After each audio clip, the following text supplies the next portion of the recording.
చెల్లెళ్ళకి మా మీడియా మిత్రులకి అందరికీ నమస్కారం. ఈ 6వ రోజు బతుకమ్మ సెలబ్రేషన్ చేసుకోవడానికి కారణం ఏంటి అంటే ప్రతిరోజు బతుకమ్మ పండుగ అవుతుంది. మా మున్సిపల్ సిబ్బందికి ఎప్పుడూ తీరిక దొరకదు. ఈ రోజు అయితే వాళ్ళకి కొంచెం వీలుగా ఉంటుందని మా మున్సిపల్ సిబ్బందితోటి 6వ రోజు బతుకమ్మ అలిగిన బతుకమ్మను మేము మున్సిపాలిటీ తరపు నుండి వెళ్ళి చేయడం జరిగింది. మా మున్సిపల్ సిబ్బందికి ఎప్పుడూ పని తీరిక ఉండదు. ఏ పండగ వచ్చినా ఏ పబ్బం వచ్చినా కానీ వాళ్ళకు అసలు తీరిక అనేదే ఉండదు.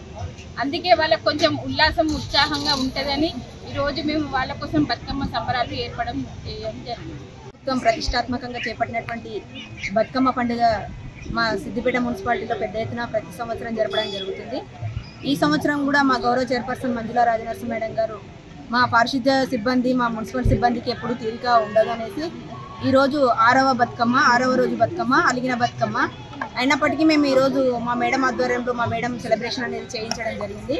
కాబట్టి ఎప్పుడూ కూడా బిజీగా ఉండే మాకు ఈరోజు కూడా ఆటపాట అనేది ఒకటి ఏర్పాటు చేసి మేడం ఈరోజు ఇక్కడ బతుకమ్మ సెలబ్రేషన్ చేసినందుకు మా పారిశుద్ధ్య కార్మికులు మరియు మా మున్సిపల్ సిబ్బంది తరఫున థ్యాంక్ యూ చెప్తున్నాను. మరిన్ని వీడియోస్ కోసం ఛానల్ ని సబ్స్క్రైబ్ చేయండి. లేటెస్ట్ అప్డేట్స్ కోసం వాట్సాప్ ఛానల్ ని ఫాలో చేయండి. అండ్ లింక్ డిస్క్రిప్షన్ లో ఉంది.